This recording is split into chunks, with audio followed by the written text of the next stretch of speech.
tardes, doctor. Como siempre, muchas gracias por recibirnos. ¿Y de qué tema vamos a hablar en el día de hoy? Sí, buenas tardes, un gusto recibirlos nuevamente.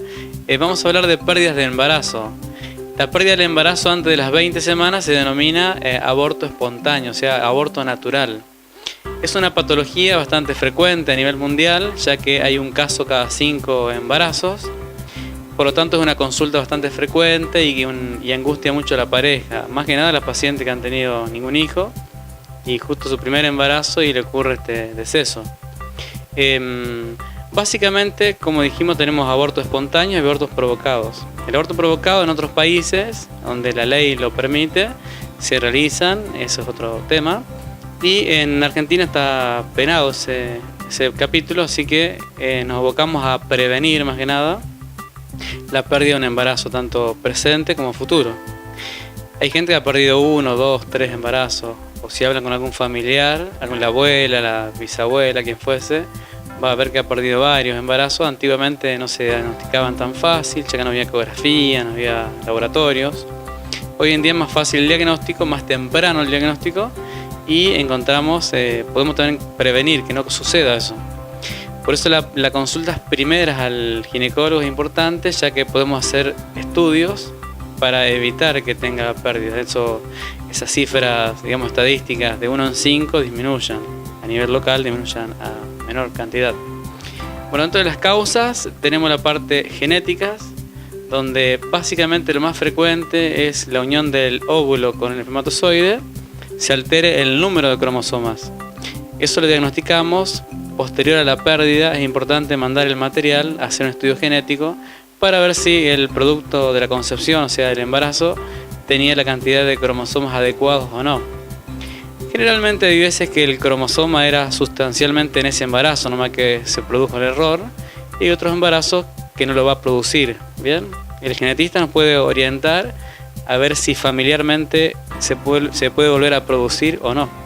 Por eso la importancia de no desperdiciar el material de pérdida en embarazo se tiene que investigar. ¿Bien?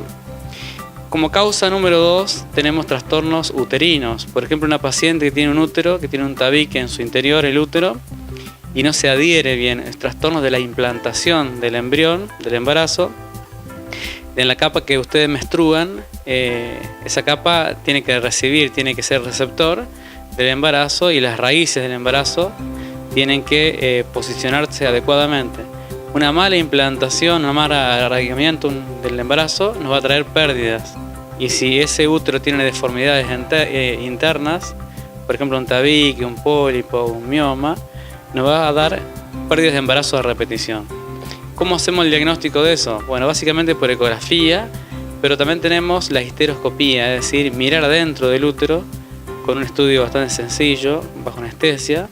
Se mete una microcámara y se ve el interior del útero, las paredes, para ver si se puede deber a esa causa las pérdidas habituales de embarazo. ¿Bien?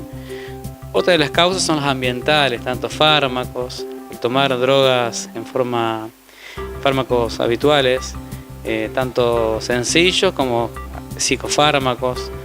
Tiene mucha importancia la automedicación, ya que mucha gente toma por cualquier circunstancia, toma cualquier cosa.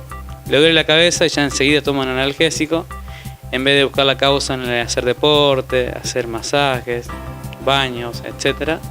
Ya directamente va hacia es un poco la mecánica de todos nosotros, que rápidamente queremos solucionarlo mágicamente con una pastilla, y no todo se soluciona con pastillas, sino que a veces la alimentación, trabajar menos, el tema de masajes, el tema de hacer deporte es muy importante. Por otro lado también tenemos trastornos, básicamente las trombofilias, o sea, rechazo del embarazo. Se implantó bien el embarazo, pero hay enfermedades de la sangre donde pueden ser adquiridas o hereditarias, donde se producen un rechazo de la parte inmunológica de la sangre, y esto se producen microcoágulos microscópicos, no se ven eso a los humanos, que producen un rechazo del embarazo. Dentro de las tromofilias, la más frecuente es el síndrome antifosfolipídico, que esto lo podemos diagnosticar antes del embarazo. No se le pide de rutina a todas las pacientes que por primera vez se van a embarazar, pero las que han tenido pérdidas nos exige a pedir esos estudios con un hematólogo Son estudios muy detallados de la sangre de la madre, de la mujer, donde nos puedes orientar si es positivo la trombofilia. En el próximo embarazo, ni bien en el test de embarazo de positivo, tenemos que dar anticoagulantes. Que la misma paciente se lo coloca, son inyecciones en la panza, que se lo coloca una por día durante todo el embarazo hasta que nace el bebé. Se interrumpe entre 12 y 24 horas antes de nacer, se deja de medicar y a las 12 horas de haber producido el nacimiento, sea por parto o cesárea, se vuelve a medicar. ¿Cuándo las pérdidas de embarazo, las pérdidas espontáneas de embarazo llegan a ser peligrosas para la mujer en cuestión? Sí, las pérdidas de embarazo van a ser peligrosas cuando tengamos una hemorragia severa. Hay pacientes que no saben que están embarazadas, porque no consultaron previamente, o no hicieron el test de embarazo, o por distintas circunstancias no saben que están embarazadas, o saben que están embarazadas y tienen un aborto espontáneo, natural, donde se produce una hemorragia. Esa hemorragia puede ser leve, moderada o grave, depende de la cantidad de pérdida que tenga, y si la paciente ya venía anémica y tiene una pérdida excesiva de sangre, nos habla de una emergencia donde podemos tener complicaciones. Por eso la importancia de no dejarse estar, consultar, hacer ecografía, hacer análisis y prevenir, más que nada. Una vez que una mujer sufre una pérdida espontánea de embarazo, ¿necesita un tiempo de reposo para poder buscar la concepción del próximo hijo, más allá de los estudios pertinentes en relación a saber las causas por las cuales se perdió el bebé? Bueno, eso va a depender básicamente de la causa. Si la causa es por trombofilia, por trastornos cromosómicos, básicamente son 3 meses aproximadamente, ya que los estudios de trombofilia tenemos que realizarlo más o menos a las 2 meses de haber perdido, ya que nos pueden salir falsamente positivos, falsamente negativos. Por eso 2-3 meses como mínimo, ¿bien? De las patologías básicas. Si tenemos trastornos, por ejemplo, fibromas o miomas, tabiques intrauterinos, deformidades uterinas, va a llevar a una cirugía y esto va a requerir mayor tiempo de curación, de cicatrización. Por lo tanto, vamos a demorar más tiempo. A veces 6 meses, 1 año, a veces puede ocurrir eso. Una pérdida rara del embarazo también son los abortos molares. La mola del embarazo es una patología donde se une un espermatozoide habitualmente o 2 a un óvulo que está desnudo, o sea que no tiene el ADN adecuado y esto crece solamente el tejido placentario habitualmente. Se llama mola, es un embarazo raro y donde tenemos que hacer un seguimiento con test de embarazo para ver si se salió toda la mola después del legrado o no. Es una patología no tan frecuente, pero cada tanto hay una paciente. Siempre estos micros hacen mucho hincapié en lo que es la prevención como clave para el éxito de los procesos de embarazo y demás. ¿Cuáles serían los lineamientos a seguir? ¿Serían previos a la búsqueda de un embarazo? ¿Serían durante el embarazo? ¿Cuáles serían los procedimientos para evitar o reducir por lo menos los riesgos? Básicamente es antes de embarazarse, la paciente tiene que hacerse los análisis adecuados, ya que a veces cosas muy sencillas de solucionar nos causan pérdida de embarazo. Por ejemplo, un hipotiroidismo, un trastorno de la tiroides, que es fácilmente solucionable con una pastilla. A veces la paciente no sabe, queda embarazada y pierde su embarazo, a veces por causa también del hipotiroidismo, un ejemplo. Pero hay que investigar si no tiene diabetes, si no tiene presión alta. Cosa de preparar a la paciente para que transcurra un embarazo totalmente adecuado. Si una paciente tiene una hipertensión arterial crónica o no diagnosticada o diagnosticada y entra en embarazo y genera mayores factores de riesgo, tanto para el bebé como para ella, o los dos, de tener problemas. Por eso la importancia de un control previo, planificar. Lamentablemente la mayoría de los embarazos no son planificados. Recordemos también antes de la prevención el ácido fólico, que se da 2 meses antes de la gestación.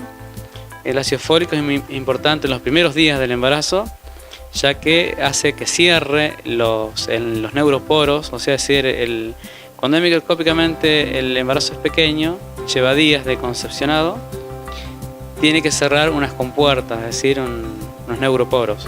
Si el ácido fólico no llegó a tiempo, se va a producir que no cierren esos neuroporos, tanto anterior y posterior, y nos va a dar patologías como la anencefalia y también por la espina bífida, básicamente. La anencefalia hay 550 casos en Argentina por año y es muy fácil prevenirlo antes de la gestación, dar 2 meses antes ácido fólico. ¿Algún consejo más o alguna recomendación en su carácter de profesional en relación a este tema? Sí, básicamente orientarnos siempre a la prevención, básicamente. Y la que ha tenido pérdida, lamentablemente, que nadie desea que tenga una pérdida, tratar de buscar, tratar de utilizar toda la medicina, lo que tenemos, el avance de la medicina, tratar de utilizarlo, no quedarse, no tener miedo y no que básicamente el miedo no la inmovilice. Hay gente que se inmoviliza y no quiere buscar más embarazo. ¿Por qué a mí? Todo culpas a mí, todo eso. ¿Por qué mi amiga, mi hermana, mi pariente tienen hijos, yo no? Que no se quede ahí, que tenemos cosas para realizarle. También tenemos interconsulta en Buenos Aires, en centros donde hay estudios de abortos a repetición. Cuando no encontramos la causa acá regionalmente, podemos enviarla a Buenos Aires para una interconsulta. Como siempre, muchas gracias. Me gustaría simplemente que recuerdes vías de contacto para que puedan ponerse en comunicación directa para resolver o para cuestionar o para preguntar, hacer una consulta personal. Sí, el consultorio queda en calle Mitre, 1278, acá en Crespo, y el teléfono es el 495-2874.